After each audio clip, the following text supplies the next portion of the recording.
Amityville unfolds from above, a quaint coastal town basking in daylight. The lens descends, drawn to 112 Ocean Avenue, where the house looms with its iconic quarter-moon windows. At 112 Ocean Avenue, the Lutz family arrives, their expressions a mix of hope and apprehension. Kathy assists her children from the car. Billy with his camera, Matt full of energy, and Jody with her innocent eyes reflecting a world only she can see. The family stands before their new home, a silent promise hanging heavy in the air. At 112 Ocean Avenue, a real estate agent hands over the keys, their unease barely concealed. "Just need some love," the agent says, their voice betraying a hidden truth. George searches the depths of the basement, his focus intense. He uncovers a hidden, sealed red room lurking behind the boiler. An unnatural chill permeates Jody's room as she stares, eyes wide with fear, toward the closet. Her voice trembles as she whispers, "I see a friend named Annabelle in the closet." In Billy's room, photographs begin to reveal unsettling anomalies of light. 3:15 a.m. George awakens suddenly, his body slick with cold sweat. An unsettling feeling grips him, compelling him to check the windows. Kathy's eyes widen in disbelief at the sight of black handprints defiling Jody's bedroom wall. She grabs a damp cloth, scrubbing with growing desperation, but the marks remain, stubbornly imprinted. The handprints resist her efforts, seemingly burned into the surface. Father Delaney approaches the ominous house, his weathered face reflecting years of unwavering faith. Father Delaney enters the house, stepping into an unseen force. A sudden wave of nausea grips Father Delaney as unseen whispers fill the air. He sprinkles holy water on the threshold, a desperate act against an unseen evil. The holy water sizzles violently, repelled by an unholy presence. George, unnerved by the priest, grips him with resolve. He guides the priest forcefully from the room. The house at 112 Ocean Avenue is suddenly plagued by swarms of flies. The flies are thickest near the basement door. Jody's room becomes a focal point of the infestation, flies buzzing erratically against the windows and walls.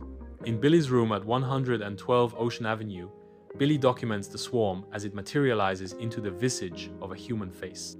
At 3:15 a.m., George begins to stir, his awakening marking a disquieting shift in his very being. George abruptly stops showering, a strange intensity flickering in his eyes. He is consumed with chopping firewood, the rhythmic thwack of the axe echoing through the house. His demeanor shifts, growing increasingly hostile and withdrawn. Kathy discovers that George has secretly spent their savings. Voices echo in George's mind. "Get out." The voices intensify. "Kill them." Kathy comes face to face with her neighbor, Sandra Beckford. Kathy wanders through the bedrooms, a sense of unease growing with each step. She pauses, a realization hitting her like a cold wave as she sees the beds. A bone-chilling awareness grips her. Her spine tingles with dread. In a small town, Billy finds an unexpected ally in Lisa. Lisa reveals a history of ancient rituals. Sunlight illuminates the silent library as Billy immerses himself in a sea of historical documents. He strains to decipher the faded headlines, each word echoing past tragedies. Detective MacDonald stands before the Lutz house, shadows playing tricks on his weary eyes. A wave of unease washes over him, despite his years on the force. He begins his solemn approach toward the front door. In the dimly lit basement, Detective MacDonald is surrounded by dancing shadows. Suddenly, the doors creak open, seemingly on their own.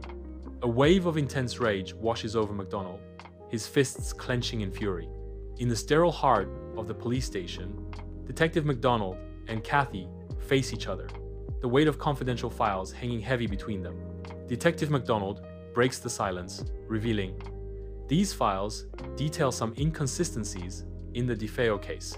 Information that wasn't released to the public." Sunlight floods Jody's room, where dust motes dance in the bright air. Jody sits cross-legged, whispering secrets to her worn doll, Annabelle. Annabelle stares blankly, as if guarding the silence of the room. Jody skips through the rooms, her carefree laughter echoing in the air. She darts into shadowy corners, disappearing behind heavy furniture. Her laughter echoes, laced with a deeper, unsettling tone. In Billy's room, a translucent figure of a young girl appears silently behind Jody. In the laundry room, a vision grips Kathy, plunging her into the horror of the DeFeo murders. In the dim basement of 112 Ocean Avenue, Kathy navigates through shadows and dust, her steps echoing in the silence.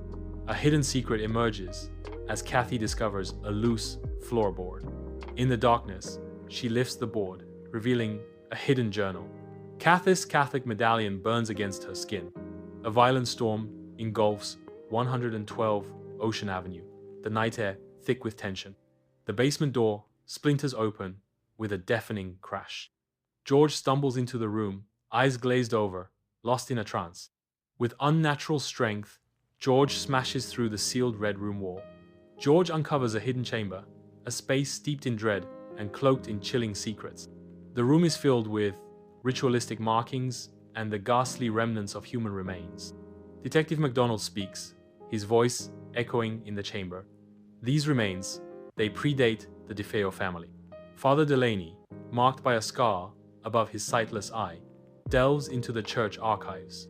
Dust motes swirl in the beams of light piercing through the stained glass, illuminating his solemn quest.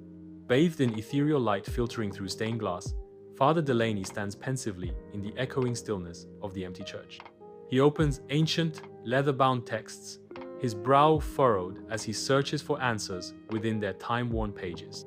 In a beam of golden light, he uncovers a passage, its words whispering of a curse cast upon the land centuries ago. Father Delaney warns the family of an approaching presence. An unseen force seizes Father Delaney, sending him spiraling down the stairs. In the sterile confines of a hospital room, Father Delaney lies motionless, his life sustained by the rhythmic beeping of machines. George's actions take on an unpredictable edge. In the dead of night, a dark figure moves through the house, driven by an unseen force. His grim determination hardens as he hammers crucifixes upside down onto the walls, defiling each room.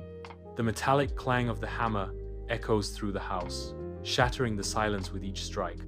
In the basement of 112 Ocean Avenue, a solitary figure is captured in the dim, flickering light. He gestures wildly, locked in an intense dialogue with unseen entities.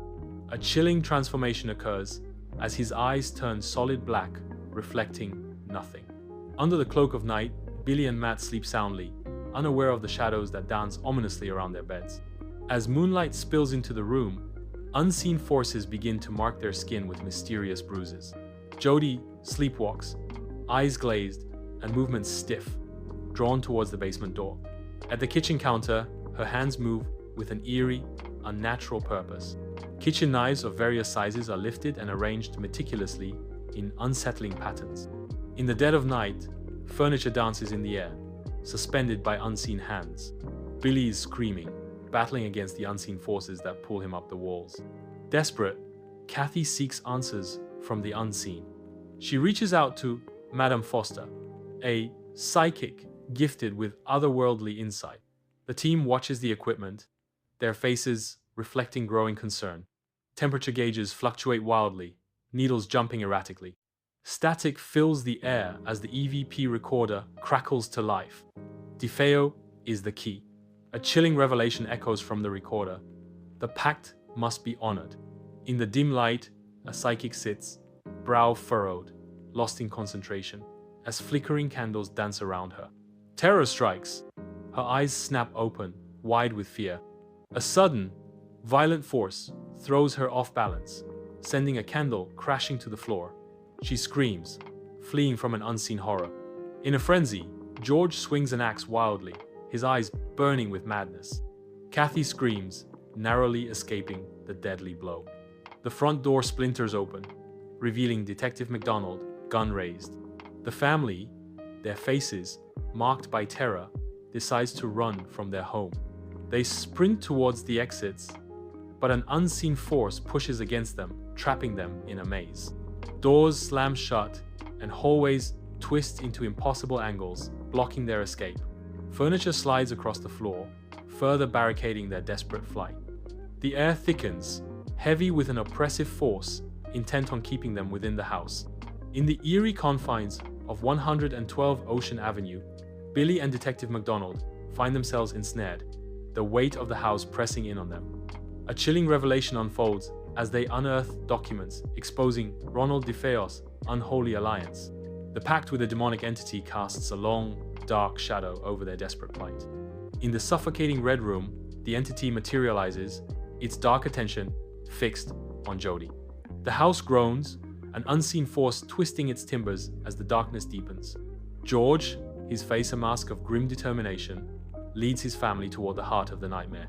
The family stands in a circle, faces flickering in the candlelight as an unseen energy fills the blood-red room.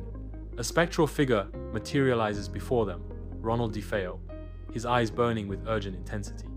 Within the Red Room, the family unites, their efforts coalescing to confine the demon. Their resolve hardens as they shift their focus, leaving the tormented human spirits behind. The ancient binding ritual succeeds, though briefly. The family grabs its chance and runs from the cursed house. A car speeds into the night, leaving a house consumed by darkness. Suddenly, the house erupts in a blaze of red light, then plunges back into shadow. George glances back, his expression troubled. A shadowy figure appears in an upstairs window. The Lutz family receives news regarding 112 Ocean Avenue. Detective MacDonald's crucial files vanish into thin air. Jody sits at the table, brow furrowed, lost in her art. With intense focus, Jody sketches a picture of Annabelle and a house. Her voice, soft yet filled with longing, whispers, "They're waiting for us to come home."